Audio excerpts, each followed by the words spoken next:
My story is a bit of a rich dad, poor dad story. I grew up in a very affluent suburb here in Sydney. It's called Hunters Hill. It's full of millionaires, the odd billionaire, and I grew up the son of a market man and grew up in a neighbourhood probably we didn't belong in. My dad openly sort of explained that he grabbed the real estate he bought in a weak period of the market. I think there's a real lesson in this, that quite often there are market highs and market lows, and he jumped into this suburb when you couldn't give away a property he bought in a suburb which he didn't necessarily belong in, and by virtue of the cycle at the point of the market when there was the weakest point, was able to just barely afford the worst house in this particular neighbourhood. You're listening to Property Investor Tales, stories from the front yard. Here's your host, James Evenden. G'day everybody, and welcome to Property Investor Tales, stories from the front yard, where I get to speak with property investors from around Australia about their investing journey. My name is James Evenden, and I am a property consultant with Positive Real Estate. We're here to help people build wealth through property. This episode, I'm very excited to bring you. If I had a drum, I'd be rolling it hard now. We have got the man himself, Sam Saggers. Sam is online with us. Give him a wave, Sam. We have been in business at Pre. It's over 8,000 clients across Australia and New Zealand. Some incredible stories. I'm so grateful to have Sam on today. He's been an inspiration, a guide, and a mentor for me, possibly you too, for many, many, many years. Sam is going to share some stories. We're going to get some gold out of him, some nuggets, maybe some good and not so good stories. I'm excited for that. So please welcome me with Sam, and let's kick it off. Hey, James. How are you, mate? Pleasure to be here. Can't wait to talk tales. There's always a few tales inside of real estate, isn't there? There's always a few golden nuggets people can learn from. And of course, I'm a great believer we all make mistakes in this world, and it's how we come out the other side. And of course, I don't think there's too many people who are natural born property investors. We all learn a few tips along the way, and hopefully I can share a little bit of wisdom for your listeners today. But thank you. Absolutely. Yeah, we do. And I think it's through sharing, whether it's our stories or lessons. We'll call them lessons. You know, it's a modern era. We call them stories. By sharing our stories, we get to learn. Maybe let's just dive straight in with that, mate. Your earliest lessons or stories around property and investing. What did you see early on that maybe turned your gaze to property and investing? Yeah, mate. My story is a bit of a rich dad, poor dad story. I grew up in a very affluent suburb here in Sydney. It's called Hunters Hill. It's full of millionaires, the odd billionaire, and I grew up the son of a market man and grew up in a neighbourhood probably we didn't belong in. My dad openly sort of explained that he grabbed the real estate he bought in a weak period of the market.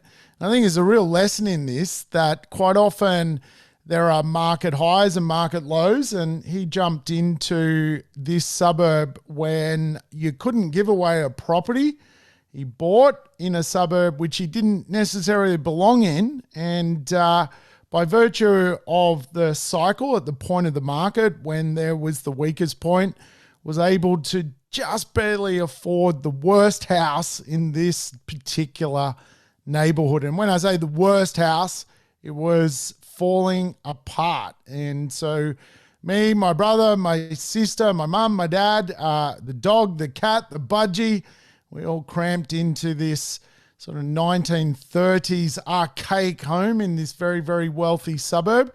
What I learnt in those early years was just how amazing property is. I got to not only go to some of the best properties in Australia, some of the, dream properties that you would say that are out there in Australian real estate. I got to visit them because obviously I was friends with a few people in the neighbourhood.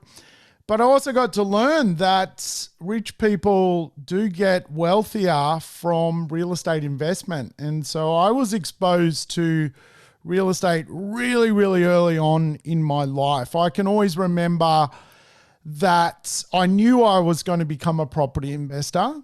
I just didn't know when it would happen. But it was always in my mind as a teenager that when I finished school, I got into real estate and get involved eventually as a property investor in real estate.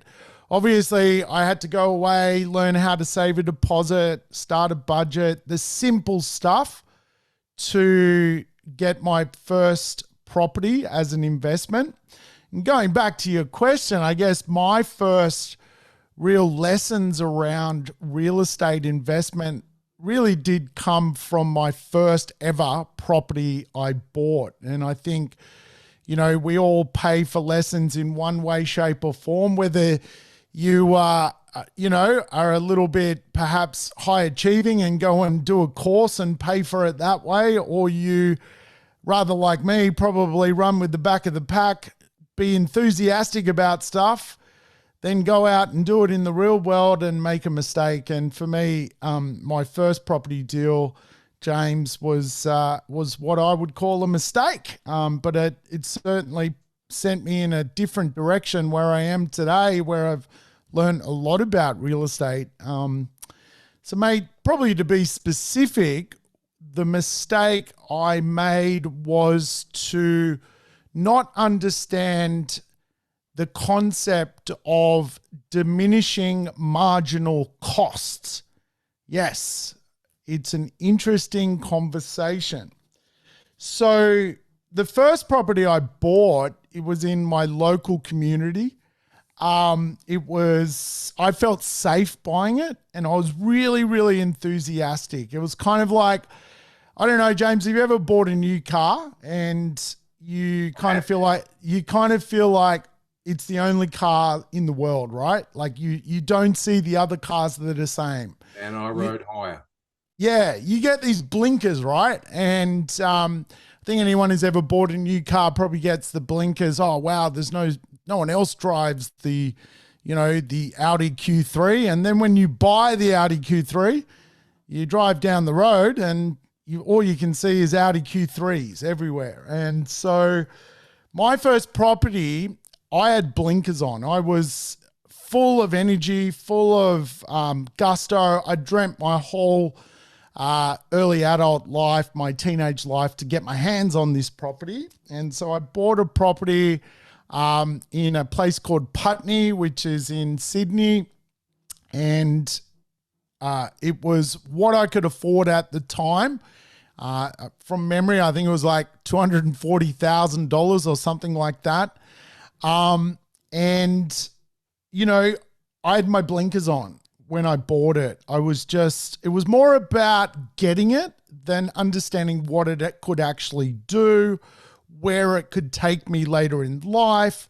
I had no comprehension that actually I'm buying something that I'm meant to live off when I'm 65 years of age.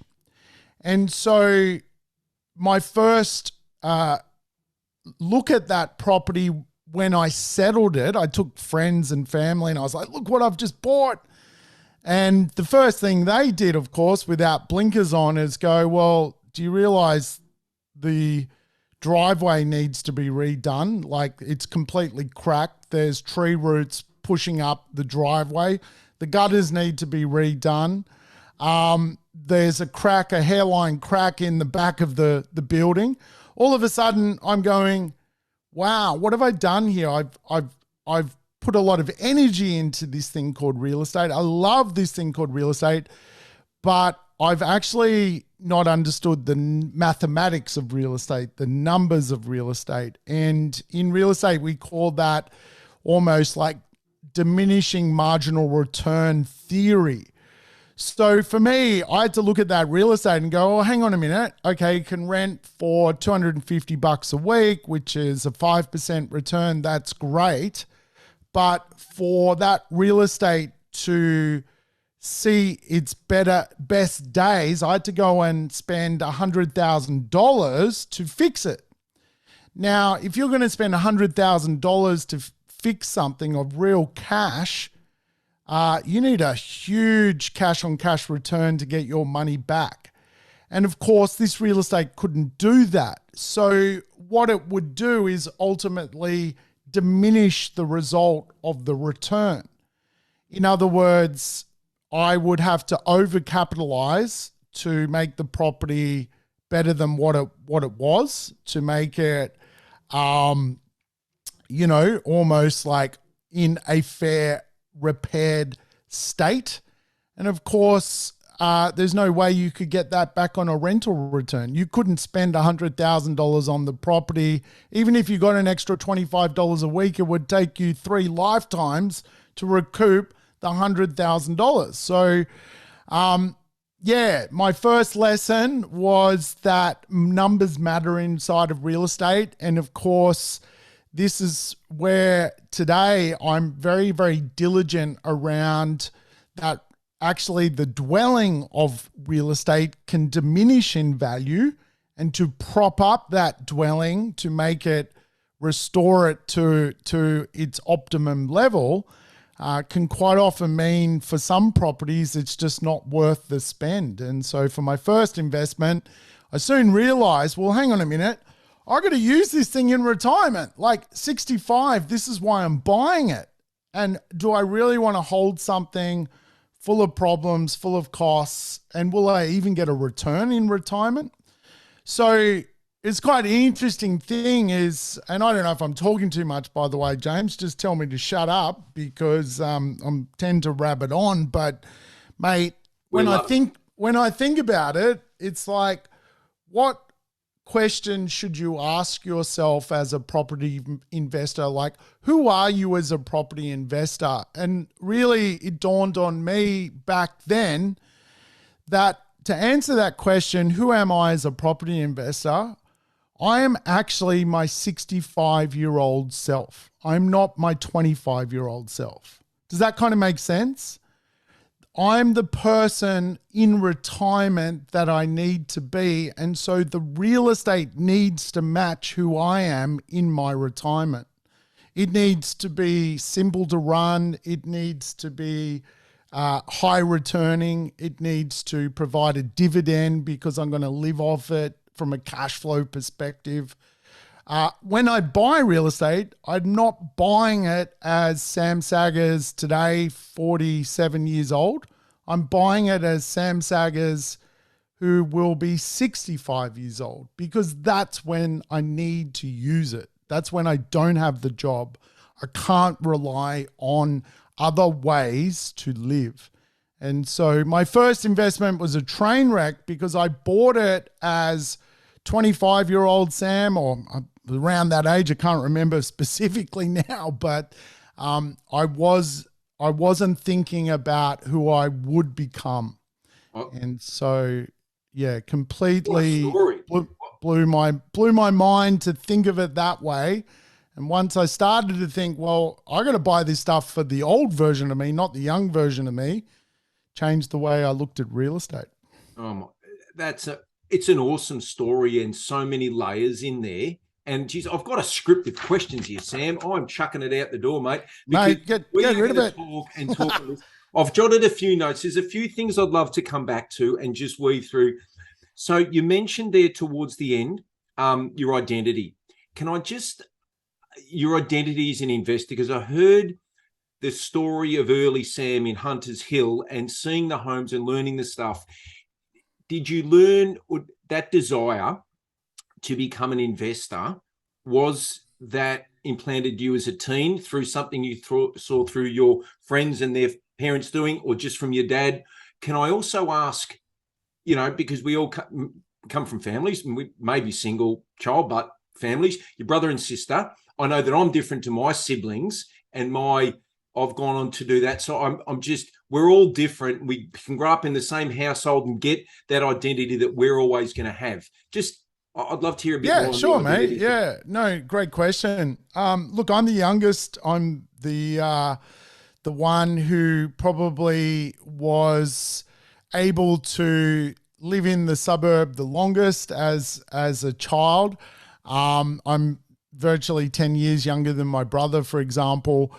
But what I learned in that suburb was a lot about how rich people think, about the different way they approach life, that they quite often have assets behind their fortune. And like, I did live in this kind of rich dad, poor dad kind of experiment, a live experiment. My dad, albeit unlike the book by Kiyosaki as the poor dad, he also had a rich dad mindset. He was a hustler. He loved real estate. He encouraged me to learn as much as I could about real estate. He understood that you can't get wealthy from your wage. He taught me about being a market man and working down at a famous market here in Sydney called Paddy's Markets.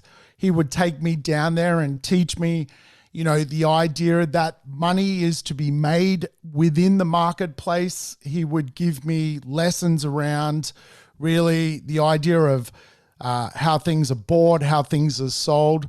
But then I also had a rich dad, and my good friend Sean, his father today is a billionaire here in Australia. They were actually famous for starting a supermarket chain here in Australia called Franklin's. Many people might remember that supermarket chain. What was famous about Franklin's was also a brand that they invented, which was called No Frills. No Frills was like the first iteration of basically you could buy butter, but it was kind of like the supermarket's butter, or you could buy bread and it was the supermarket's bread. So they made a lot of money, and they had some of the best, and still have today, Australian property investment. So I would spend time with Gary and Sean. Gary was Sean's father, or is Sean's father. And, it was quite, I guess, learning by osmosis in a way. I would travel around with them just because we would be going to sport or would be going to soccer practice. And then Sean's dad would be like, oh, Sean, we own that building. We own that building.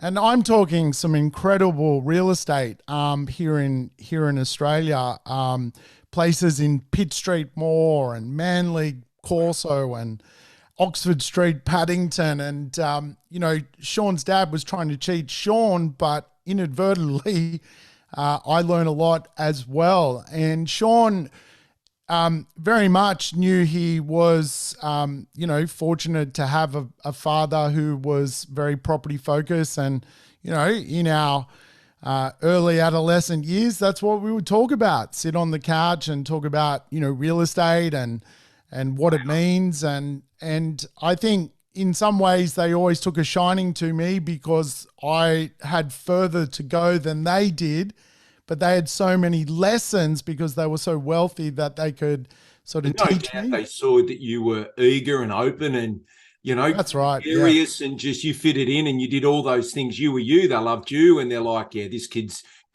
he's got the air, he's got what it's going to take. So I love that. So that identity was developed early and nurtured by your father. I love hearing that. And also, within your immediate circle there and from, pretty powerful teacher and self-made billionaire who created effectively, white label products and that are now such a part of the, consumerism that many of us, so that identity was struck early. I love it. Another thing you mentioned through your story of Putney, I love it. We're at Putney. Let's go back to Putney. And your lesson through there was that you learned about the numbers, and you had to learn that, and you learned that through osmosis and you had to go through it and realize it. How long did it take? And was there, I've got to open the books, or did someone point it out that the numbers became something you understood? Did you actively look for that, or was that? Yeah, great question. So I bought the property, and I soon realized, first month the mortgage comes in, you go, yep, great. I put some tenants in, and then the bills started to add up, then all of a sudden it was actually in a community title strata scheme, the building or the apartment. And, you know, then they would start to put together special levies and things to, you know, look after this old, is an old sort of red brick 1960s walk up. You know, when you walked into it, today, you know, under modern occupation, health and safety conditions, you would have to say the property could not possibly be what it was back then. It's either been bulldozed, I should drive past it, it's either been knocked down or it's had to go through an extensive rehab, not renovation, rehab to fit into current laws and conditions of the day. So it was pretty run down, and, you know, pretty well straight away I started to work out that there is no return from this investment. And so think about investing, right? Like, you've got three things you can do. You can put money in the bank and save. It's not really, no one's ever saved themselves wealthy, like it doesn't exist. You can invest. There's only two investments on planet Earth that are dividend paying and capital growth paying. That's the stock market and the real estate market. Then you've got speculation investments, things like crypto, gold. You're speculating basically that someone's going to pay more for the asset into the future than you are. So if you remove the return from property, it actually is a speculation investment. In other words, really, you might as well go buy crypto. You might as well go buy gold, because if you've got no return from the rent and the rent doesn't cover the cost to run the asset, or the rent is being diminished because the asset is such a poor asset to hold, then you've only got a speculation asset, which is the hope of capital growth. And so what I learned was back then that I had a diminishing returning property. It was going backwards, not forwards in the rent side of things. And because of that, it wasn't actually an investment anymore. It was just a hope and pray speculation asset. And I could do better than that. And so after about 12, 18 months, it must have been, and it is a long time ago now, so I don't know the exact, you know, date range or time frame. It could have been 14 months, 16 months, but it's around that anyway. I put the property on the market, and I sold it, and I didn't make any money. I made a small loss actually, but the lesson taught me about the numbers. It taught me about, hang on a minute, real estate is an investment. Investments need to have a dividend and also the ability to appreciate, not just to appreciate without a dividend. And obviously in property language, a dividend is rent. So I went down the path of seeking out other alternative investments at the time. And really what I had to redo back then was learn to save again. I was a really good saver as a young person. I was never caught up in a young flash lifestyle. I drove an Austin 1800. If you've ever seen an Austin 1800, it's probably the world's worst motor car. It had drum brakes. You had to pump the brakes to try and stop the car. Half the time I was doing hand brakies. It was a death trap. I was in a death trap for about a decade to just not spend money. I mean, my car cost $900. So the first 10 years of my economic life, I was in a $900 car because, you know, there's an old saying, work hard in the early stage of your life, have a nice, easy later part of your life. And, you know, that's It's fundamental. Kiyosaki 101 too, isn't it? No doodads. I think he calls doodads. Yeah. You put your money into income generating assets. And I'd Well, still that's disagree with him on the house, but that's okay. I think we all do. But Um, you're right. You're right, mate. It's about it's not about also what you earn. It's what you keep, particularly in those foundation years. And I was able to resave money quite quickly because I lived a very simple life, I guess you would in the say, Austin. in the And Austin, in the death trap. So it so, so, wasn't so, so wasn't great for the social life with the ladies, but hey, right, Sydney's got that's lots all of right. beaches. You don't take your car on the beach on your towel, do you? Well, I don't think too many girls wanted to get in the Austin 1800. Just a That's few right. of bullfed mates, but no, that was the early years, mate. It was all about learning stuff, and And wouldn't it be just nuts? I mean, if you look back now, cast your mind back to those days, and you just how what you know now and what you didn't know then. It's staggering, right? So it's funny because I've got the whiteboard over me, and on one of our banners it says an investment in education is the greatest you'll ever make. Now you can choose to learn that through just life, or you can open the books and welcome to mentoring people or the coaching program, because you have said, I'll put my hand up, teach me what you know. I love it. So Putney got the boot, right? yes, You've regrouped. The Austin's still kicking. You're in Sydney. You've saved and you've gone, I'm going again. And you took those lessons and just, I guess, broad strokes on your next 1, 2, or 3. How did you go then from, I don't have a property, but I've had a good lesson, to, okay, I might be good at this? Yeah, well, that period of time, I got involved in real estate as a real estate agent. So I started to learn different types of properties. I had an early career in property management. I had a career in early residential sales. I got to spend time in different suburbs. I worked at a few different organizations.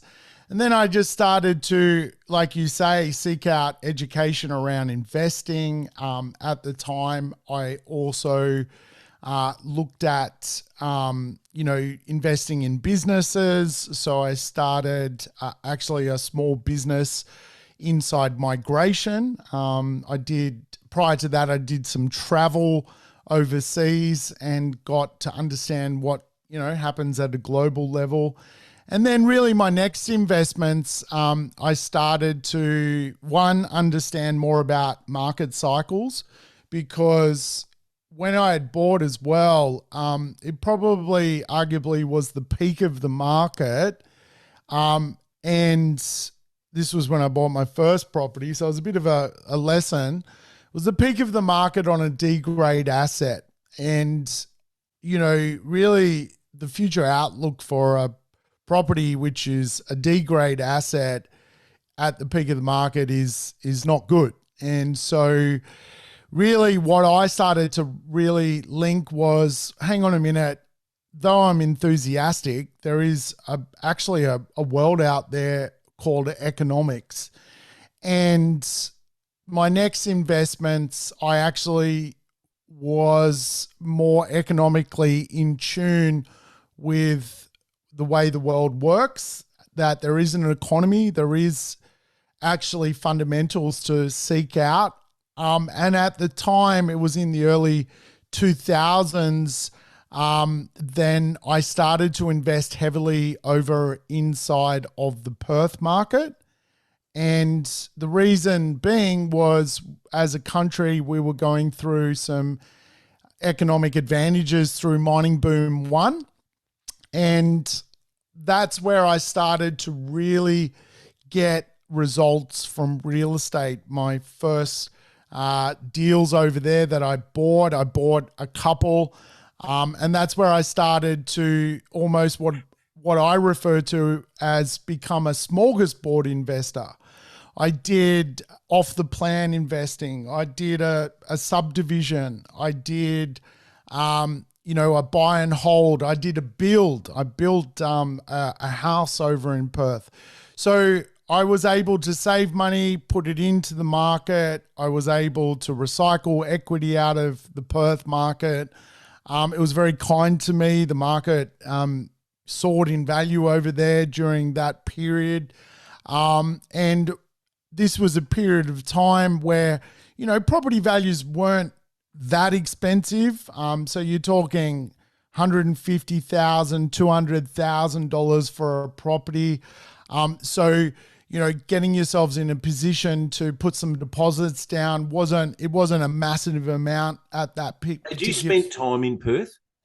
Yeah, I'd always come and gone from Perth. So I knew that little bit of awareness, because I think that is that's a huge leap in terms of understanding, confidence and all that, as maybe not so much once you're inside, say, our group Positive. We know we're big picture thinking, 5 cities plan, all the rest. But as a young guy doing it on his own, I love hearing that you're like, you know what, it's probably not going to be in Putney again. But it doesn't mean it's got to be in Sydney either. Where's the money? Yeah, and I had to go through a savings thing, and really one of the next deals I did, I was looking, I don't know if you can remember the Trading Post. Yes. I was a paper boy. I used to read it. Love it. Jousting Dad. Oh, mate, I guess if anyone's seen the movie The Castle, the son would always come in and go, what do you think of this? Tell them they're dreaming. But I was reading the Trading Post one day, and there was a place over in Perth where, I didn't have much money, so I needed to come up with ways to make money. So what I did in my sort of rebound after my first property is I had several jobs. I ran a market store on the weekend at Glebe Markets and at Roselle Market, and I sold stuff. I worked at a real estate agent, and at night time I would do telemarketing. And so I had 3 jobs, and I was doing whatever I could to build up more deposits to go again to buy more real estate deals. And one deal that I sort of made about $60,000, $70,000 on came out of the Trading Post. And so what I did, I read the Trading Post, and there was a government tender to remove 4 houses in an outback town in Western Australia called Katanning. And I decided to just tender for the job. And I said, I'll pay you $5,000 to remove the houses and take them somewhere, right? And so the government put out this tender, and 4 people bidded for it. The first one was going to cost the government $30,000. I think the second one was going to cost the government $20,000. The third one was like $19,800. And then there was me. I was going to pay the government $5,000 to take these houses. And lo and behold, they sent me the contract, and all of a sudden I'd won this tender to remove these houses in Katanning. I'd never even been to Katanning. I was like, holy shit, what should I do here? And so instantly I basically then put an ad in the same paper, 4 houses for sale in Katanning. Not obviously the land component, the actual houses. And of course, some houses you can put on the back of a truck and, take from one parcel of land to the other. And I had like 60 days to basically, almost like do the deal. Lo and behold, people rang up and it's like, yep, I'd love that house. Yeah, I'll give you $15,000 for the house. And all of a sudden I'd sold 4 houses without even owning them, using just my wits about doing deals. And so one of the first deals I ever did after owning my first property was actually just hustling for more money. And after I did that deal and basically optioned those houses and sold them, I had a fair bit of money at that time, being quite young, and I was able to go and spread that around the Perth market. So I bought a couple of properties in Perth, bought one in Kalgoorlie actually, and the rest is history. I did 3 strategies actually of those 3 properties. I did a off the plan in Perth, which was very good. I put $15,000 down. 18 months later, it was up about 180. I did a build, like a new build, basically a house and land package, and that one had risen because of the market quite handsomely by about 100. And I did a subdivision, a land subdivision in actually Kalgoorlie, where I did a battle axe subdivision. So I bought a property there. I think from memory, it was only like 115,000, and I added about $85,000 in value by creating a second block of land on, the original block of land that I bought. So between those 3 deals, they created enough seed capital for me to go on and buy other real estate. At my peak of buy and hold, I got up to 21 properties. I don't own 21 properties today, but the reason I don't is I sold some down to lower my debt level on my other properties. So my LVR today is very, very low, and that allows me to go into closer to that income off properties goal, which I had, understanding that I need to buy real estate for my 60-year-old self, not my 25-year-old self. Wowee. And I'm going to say, brain blown. Like, I love that. That is one of the best stories I've heard. And the fact that it's come from the trading post. It's a bit loose, the old trading post. Outstanding. And it's good, there's opportunities a lot out there. It makes me want to be like your mate and doing it with you. And let's go get in the Austin and go find these properties and the trading post and all of that sort of stuff. We love hustle. We love to know that people come from simple, humble beginnings, that it's self-made, and that that's not easy and that's not straightforward. And that could have gone pear-shaped for you. You've signed a tender and you've probably rung your dad. Hey, Dad, what's a tender? Oh, Sam, hey, once you sign there, bro, the WA government's got you. It was definitely bizarre that I couldn't believe that the government doesn't check who is this bloke Sam Saggers? Like, is he even a builder? Is he what? He's a guy. No, he's a guy who bought the trading post. So yeah, it was loose. There's a lesson in that, right? Because we sometimes think that it's so organized and it's this like architecturally, wrong word. It's this huge, labyrinth of rules and lawyers and this and that and all the rest. But sometimes it's just a guy who picks up the phone.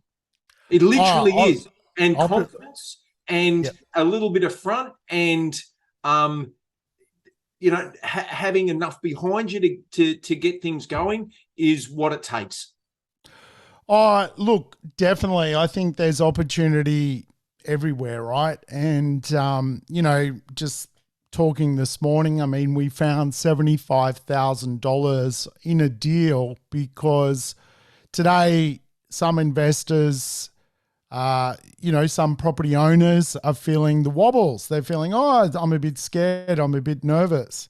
But that creates someone else an opportunity, right? And never underestimate that a market is about human beings, and human beings do strange things. And today, we picked up for a client just in the deal-making section of the business the ability to make $75,000 just buying a property because the vendor, the seller, has got the wobbles and wants to pass on $75,000. Yes. So it's out there. And I think, opportunity is just a game of putting yourself in a position to see it. And today, I guess a lot of people can't do that because, to be fair to them, they've got other things on. They've got a job at the science lab, or they've got a job at the hospital, and it would be impossible to see the amount of opportunities that someone like myself, who has dedicated my life to seeing opportunity, sees. And I guess that's why people also reach out to professionals in the industry, good property strategists like yourself, to put them in touch with opportunities. It's kind of how it works. If you can't find it yourself, you've got to be, create a network. And there's that old saying, right? Like, your net worth is your network. And, if you don't have the network, you got to go and sort that bit out. I love that distinction, because we've heard from you in your early days. It was probably part in your DNA, certainly in your nurturing and how you grew up, to have expansive thinking, to have, the idea of where's the deal, I'm going to make it, and hearing, 3 jobs, the market stall, working as an agent, on the phones at night. You're always looking for opportunity. I remember, I have had that certainly in my life, but I'm probably more conservative and know my lane in that. So I studied accounting at university. So I don't think you did that. I had some, pretty, pencil pushers around me and so forth. I love this group because I get to hear your stories and learn from them. I get to get uplifted by that. Jace Witten, many of us, and I think so many of the people that get attracted into positive go, you know what? I want that. I want to be part of that, but I know I just can't do it as me on my own, right? Where does that exist? How does that happen? So stepping through that, and surrounding yourself by good people is pivotal. Because I was going to ask, do you think you learnt that in life and to do that? We've heard your story. It was part in you, and then you did with your buddy and Franklin's and all of it. I just, you know what? I want to ask 1 or 2 more questions. And then I'm putting you on the spot here, but I've seen the time. We've probably been on for 40, 45 minutes. I think I told you it would be 20 minutes, Sam. And I got you on this call. I said, Sags, I need a favour. I want to interview. I'm going to do this to people. If we've got 1 or 2 more questions, but this is a huge episode. And I would say it's part 1 of an installment in Sam's, journey. And this, from Putney to Katanning, right? And 5 houses off the back of a truck that sold through the post to make your money, to Bring build back a portfolio the of 21. We went from Katanning to 21 properties pretty quick. So I don't want to miss the opportunity to hear that. And I know everyone tuning in will love to hear that. I reckon we save that for another day. And so stay tuned. Yep, stay tuned on that front. But let's sort of wrap it here today. Outstanding lessons. You saw, just opportunity. I love hearing that there's always opportunity in there. Maybe to this point in your story, if you could go back and redo stuff, mate, that's always a good question on a podcast, isn't it? What would you do different if you're back, you're standing out the front of the auction or talking to the agent in Putney and he's going, let's go, Sam, just sign here. What would you do different? I guess, enthusiasm's one thing, but also just understanding that real estate is something that is going to, if done right, look after you later in life. Probably my lesson early would be to really get some education from the right people who understand real estate. If I'd learned a little bit early on about buying in a better suburb creates better growth, and, better locations equals better return on investment, and, better assets ultimately stand out from the crowd. I probably would have, changed what I bought. Certainly through my investment journey, some of the things I bought I probably would have bought something down the street around the corner. So there are a lot of lessons, I think, as it stands out. If I was talking to my younger self, I'd probably just, give myself reassurance that the real estate market, the fears, the worries, they all pass. Some things, you spend so much energy fretting about them and they never even eventuate. I mean, today we learnt that land tax reforms aren't going to happen in Queensland. I mean, the amount of energy and, mental conversations people have had about that, it passes. And I think, what I've just learned over the years as much as this stuff, becomes headline news, it all passes. And I think you just learn that from time in the chair, right? Time, doing this thing that, just get on with it. Learn to just accept that as much as real estate goes in the right direction or the economy goes in the right direction, it also goes in the other direction. And you've just got to deal with that as a human being. So I don't know if I answered that question well, but, I think, we all sometimes just overthink this thing. It's a pretty simple thing, real estate. You buy it, you make sure it's half decent and you hold it. And if you do that well, you won't experience what I experienced, which was a diminishing marginal return on the investment. In other words, you probably don't want to own real estate, which over time kills your actual income from the real estate. And there's a lot of real estate out there which people won't end up financially free from, because the day they go to retire, they won't have a return because they'll need to reinvest it into the asset to create a return, and it'll be too expensive for them to do. And I do worry about, certain assets out in the marketplace that people hold, which are just not aligned with where they're headed. And probably my lesson, and I have said it, but I think the parting lesson is, don't buy for the 20-year-old you or the 30-year-old you or the 40-year-old you or the 50-year-old you. Buy the real estate for the 65-year-old you that no longer has a job. And the more you think about your future self, the kinder your future self is going to, the kind of position you're going to put your future self in, if that kind of makes sense. So it makes so much sense, and it's a wonderful lesson you've shared, and you've shared it through story. I'm very grateful for that, and you've really given us so much. I've loved every word of this. I love the lesson, and that's what we're here for. We're here to share stories, to share lessons, so that we can, maybe not go through as much pain as others, or get to the end result quick, or whatever it is. But I love hearing that. Buy the property that you want your 65-year-old self to have. I love it. It's a new distinction for me. Awesome, mate. I'm sure I've got no doubt, I speak to everyone tuning in and listening, that they would say exactly the same.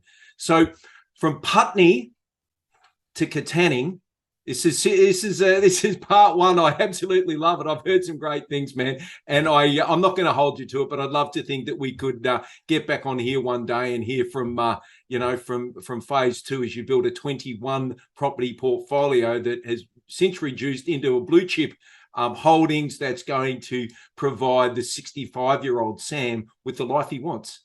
And that's it, mate. Beautiful summary. Well, thanks for your time, James. Awesome. All right. Thank you, Sam Saggers, for being part of Property Investor Tales, Stories from the Front Yard. Thank you to you, our listeners, for tuning in today. We will say over and out for now. Until the next episode.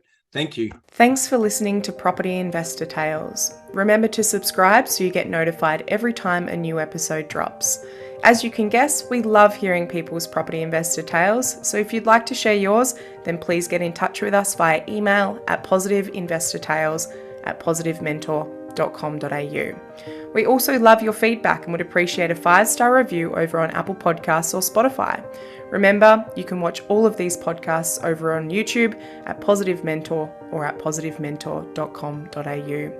Until then, take care and bye for now.